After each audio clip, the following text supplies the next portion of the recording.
Hello and welcome to the Money Show, your one-stop destination for all your personal finance queries. I am Kavita Thapliyal, and today we have a power-packed show where we are going to talk about your rental income. We are going to talk about how can the 40-year-olds do their financial planning going ahead. And in our last leg, we'll be throwing upon the counter to get your mutual fund portfolio queries answered. So do send us your queries on our WhatsApp number, which is 865-797-4571. You can also send us your queries on the Money Show at etnow.tv. So that we have a strong lineup of topics today which will help you plan your finances better. But then let's get to the top headlines of the hour.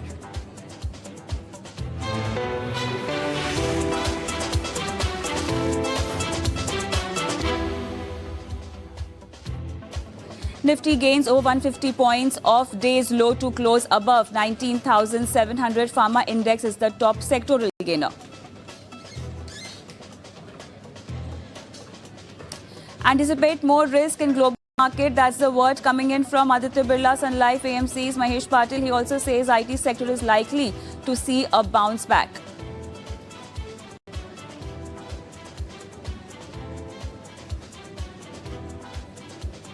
SEBI is considering the possibility of introducing the concept of fractional shares in India.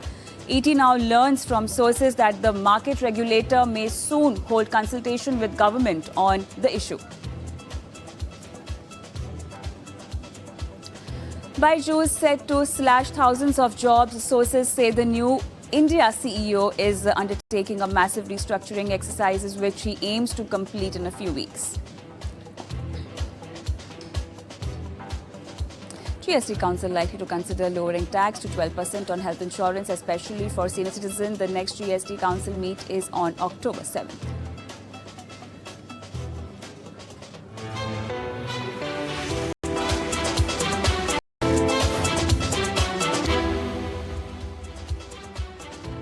All right, so let's begin. A lot of Indians depend heavily on their PF money, and when they get it, they invest that money in real estate. And the only logic behind that is one extra income, because after retirement, the only source of income for most Indians is the rental income. So what's the reason behind this mindset? What exactly can be your strategy when it comes to rental income? And is rental income a good source of your second income? Let's consider all of these things.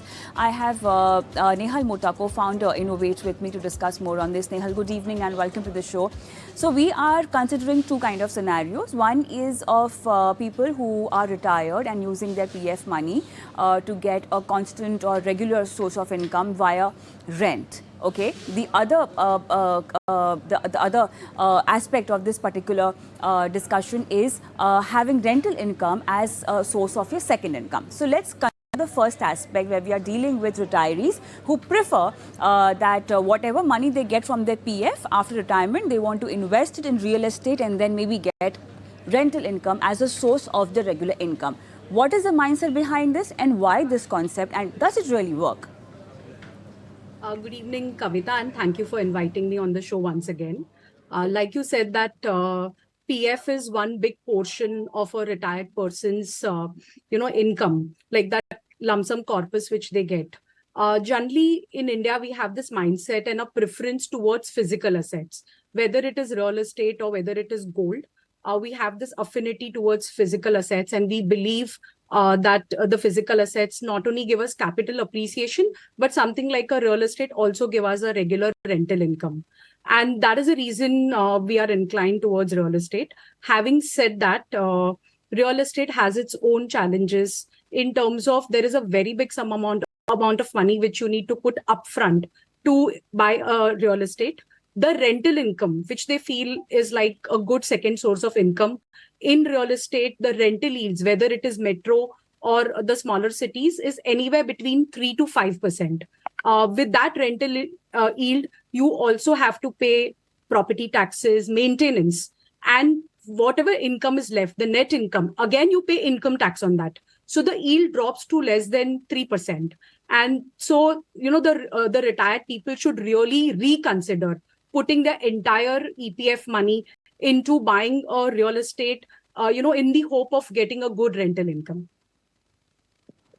All right. But also talking about rental yields, do you think it's kind of a fair deal to have that money invested in real estate? I mean, I get the concern of, putting your money into a safe haven asset. And for a lot of Indians, real estate is that particular aspect of safe haven, or, they want to safeguard the money, the lifelong savings or earnings that they have got in the form of PF. But then can this be planned better?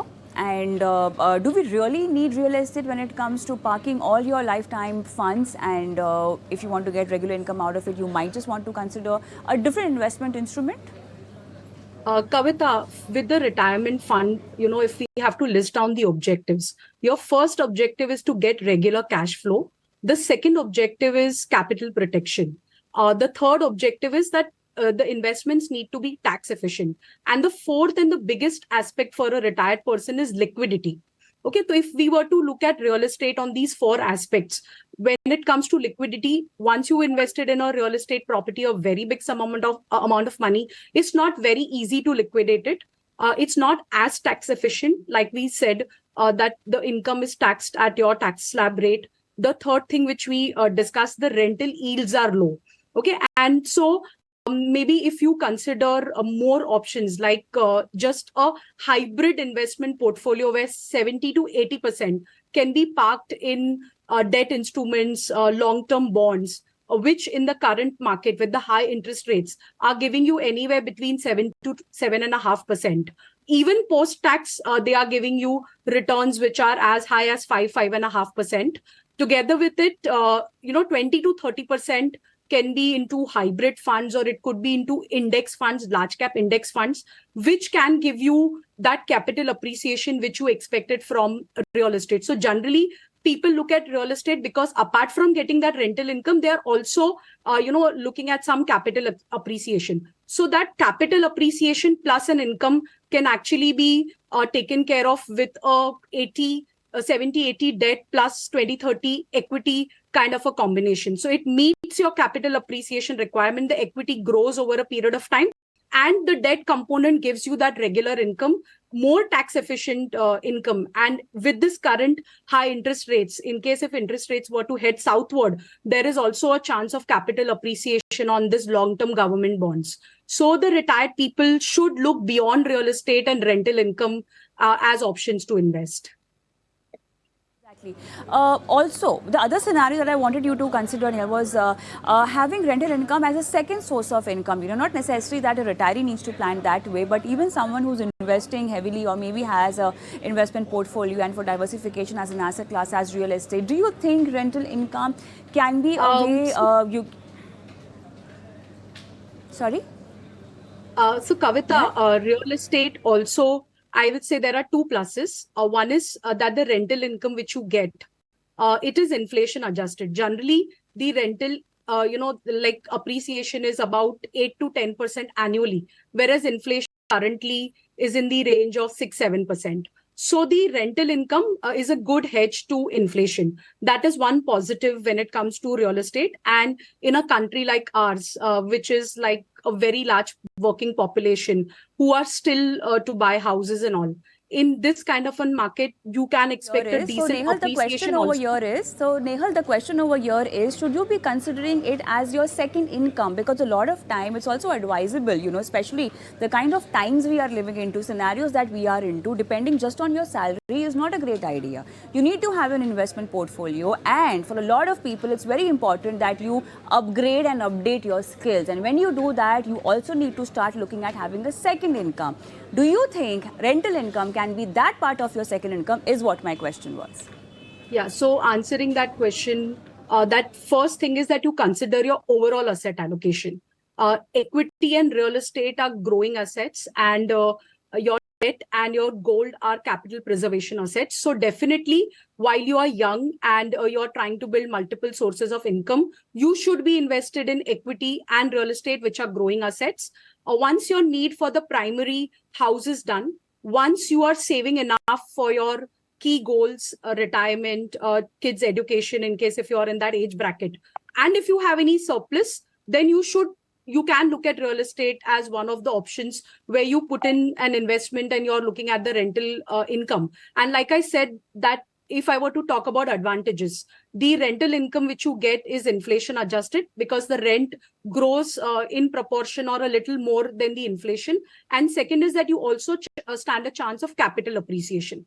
So if you have your overall asset allocation in mind, where you know, okay, this is my investment which will go towards growing asset, a small portion will go towards capital preservation given the age and the life stage, you can consider real estate as an option for rental income. But having said that, I did discuss the cons initially, that the rental yield is lesser, post tax it's not very efficient, and you have to maintain the property. You will have to make expenditure every 2-3 years to paint and to redo the property to be actually make it eligible for rentals. And also you stand a risk that there could be periods where property has not gone on rent. So that will be Right. purely an income loss and that will drop the yield. Right, exactly. All right. On that note, thank you so much, Nil, for being on the show and helping our viewers with all aspects of understanding how they can have rental income and maybe make it as their second source of income as well. But then we'll slip into a short break. Post that, we are going to have a detailed discussion with Mrin Agrawal on how can a 40-year-old figure out their financial plan, or the kind of financial plan that you need to done before you get 40. All of this and more after this break.